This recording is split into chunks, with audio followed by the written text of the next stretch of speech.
Você já sofreu por amor? Você foi a culpada desse amor se acabar.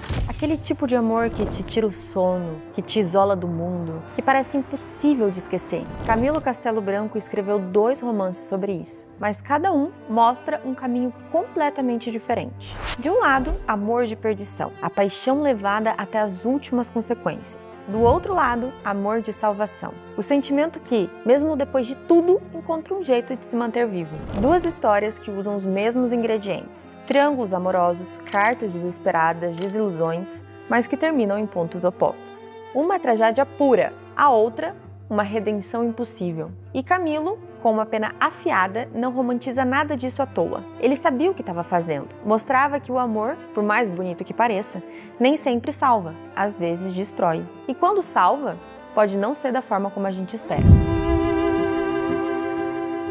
Amor de Perdição, publicado em 1862, nasceu em 15 dias de prisão e se tornou a obra-prima de Camilo Castelo Branco. A história acompanha Simão Botelho e Teresa, 2 jovens apaixonados e separados pelas famílias, pelos costumes e por uma moral que proíbe quase tudo, principalmente o desejo. Eu separei aqui um trecho que mostra o quão sufocante esse amor é descrito. Simão Botelho amava. Aí está uma palavra única, explicando o que parecia absurda reforma aos 17 anos. Amava Simão, uma sua vizinha, menina de 15 anos, rica, herdeira, regularmente bonita e bem-nascida. Da janela de seu quarto é que ele a vira a primeira vez, para amá-la sempre. Não ficara ela incólume da ferida que fizera no coração do vizinho. Amou-o também, e com mais seriedade que a usual nos seus anos. A relação entre Simão e Teresa começa num olhar trocado da janela, mas esse amor discreto não demora para se tornar impossível. As famílias rivais, a imposição do pai de Teresa e a crescente violência de Simão transformam o romance em uma verdadeira luta. Quando a possibilidade do casamento se desfaz, Teresa simplesmente desaparece. Após recusar-se a casar com seu primo Baltazar, ela enfrenta a fúria do pai, Tadeu, que impõe a sua vontade com brutalidade. Mas você acha que Teresa é do tipo que leva desaforo para casa? Discutiu com o pai dela, falou que não se casa. Morre contente, mas não se casa. Imagina só o climão. Por conta de toda essa situação, Teresa é ameaçada por seu pai e forçada a ir para um convento.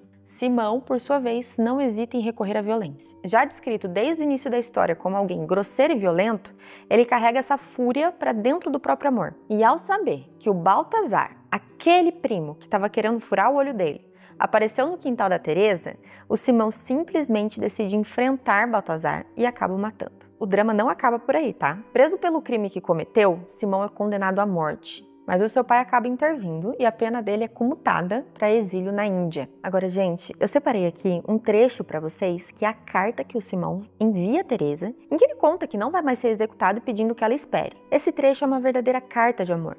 E eu quis trazer aqui para vocês porque ele mostra que a escrita do Camilo Castelo Branco não é tão difícil assim de entender como muitos pensam. Lá vai o trecho. Não me fujas ainda, Teresa. Já não vejo a forca e nem a morte. Meu pai protege-me e a salvação é possível. Prende ao coração os últimos fios da tua vida. Prolonga a tua agonia enquanto te eu disser que espero. Amanhã vou para as cadeias do porto e hei de esperar a absolvição ou a comutação da sentença. A vida é tudo. Posso amar-te no degredo. Em toda parte há céu e flores e Deus. Se viveres um dia, serás livre. A pedra do sepulcro é que nunca se levanta. Vive, Teresa, vive! Há dias lembrava-me que as tuas lágrimas lavrariam a minha face, as nódoas do sangue enforcado. Esse pesadelo atroz passou. Agora neste inferno respira-se. O esparto do carrasco já me não aperta os sonhos à garganta. Já fito os olhos no céu e reconheço a providência dos infelizes. Ontem vi as nossas estrelas, aquelas dos nossos segredos nas noites da ausência. Volvi a vida e tenho o coração cheio de esperanças. Não morras, filha da minha alma.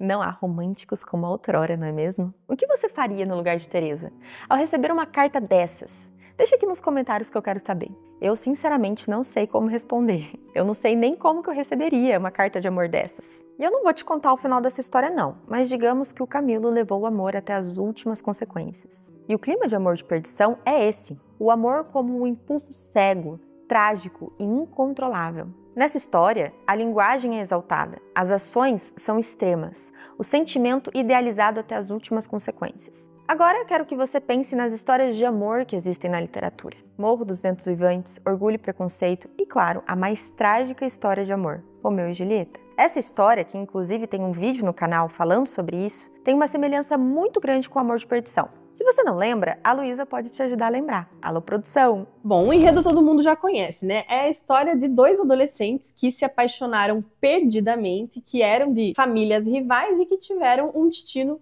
muito trágico. Sim, Shakespeare. Shakespeare, alguns anos mais cedo, escrevia um enredo muito semelhante a esse. A rivalidade entre famílias, o amor que passa por cima de tudo e de todos, até mesmo da própria vida. Simão e Teresa, assim como Romeu e Julieta, são casais jovens, marcados pela impossibilidade. É condenação. Uma escolha que desafia o mundo e por isso mesmo não pode durar. As semelhanças não param na estrutura. Na escolha das palavras, Camilo não economiza. Tudo é grandioso, dramático, carregado, como se o exagero fosse a única forma de expressar o que seus personagens sentem. Mas há uma diferença fundamental.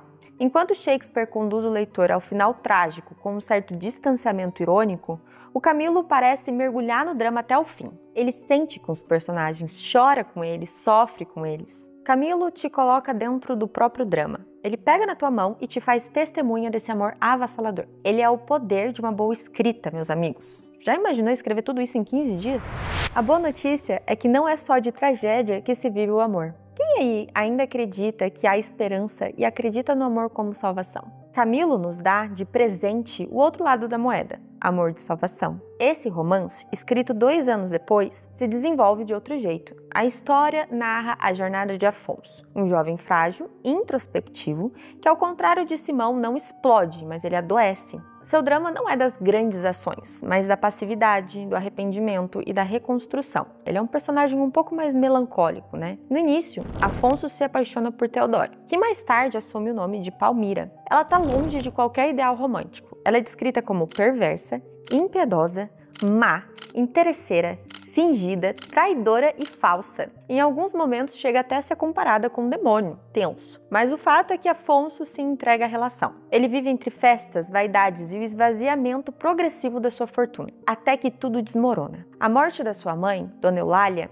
e a descoberta da infidelidade de Palmira o colocam diante de si mesmo, quase como um choque de realidade do vazio da sua existência. É nesse ponto que ele decide mudar. Ele vende tudo, guarda apenas a casa da família por um pedido da própria mãe e parte para Paris, decidido a recomeçar. Lá ele trabalha, enfrenta a pobreza e aos poucos ele reencontra algum sentido. Mas é quando retorna e reencontra Mafalda, uma prima, que a salvação toma forma. Aqui é curioso ver essa dualidade, né, do profano e do virtuoso. A gente tem 2 personagens mulheres, uma que chega a ser comparada com um demônio e a outra personagem que ela é construída com uma base muito virtuosa, o que traz essa questão do divino, né, que Camilo quis muito demonstrar na sua obra. Então a gente percebe que a Mafalda é totalmente o oposto de Palmira. Ela é calma, ela é modesta, ela é profundamente bondosa. E é ela quem restitui a casa do Afonso, que havia sido comprada por seu pai e quem oferece, enfim, um amor possível. Veja que aqui temos essas 2 personagens que se mostram em contraponto, o divino e o profano. Em um diálogo, Afonso ouve o seguinte: devias adorar a tua prima porque era um anjo e devias desejar a outra porque era um demônio. O romance termina com o casamento do Afonso com a Mafalda, que leva uma vida muito tranquila, com 8 filhos e a fé restaurada. Um final feliz e bem longe da tragédia shakespeariana do romance Amor de Perdição. É aquele final de filme romântico dos anos 2000, sabe? Que a gente fica sempre torcendo pro casal ficar junto. Você entende o que eu tô falando? Deixa aqui nos comentários. O ponto é que nos 2 romances há triângulos amorosos, cartas e desilusões, mas o destino é totalmente diferente. Um termina com tragédia e o outro com uma casa modesta e filhos ao redor. Ler essas 2 histórias lado a lado é perceber o jogo literário que o Camilo propõe, uma comparação entre formas de amar, a primeira que destrói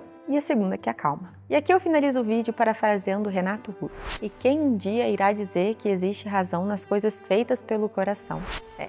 O Camilo sabia, mais do que ninguém, que não existe, mas ainda assim ele escreveu, tentando encontrar algum sentido no meio da dor. E você aí, já leu esses grandes tratados sobre o amor? Me conta e deixa a sua experiência que eu quero saber. Por hoje é só, pessoal. Obrigada pela companhia e vejo vocês no próximo vídeo. Até lá!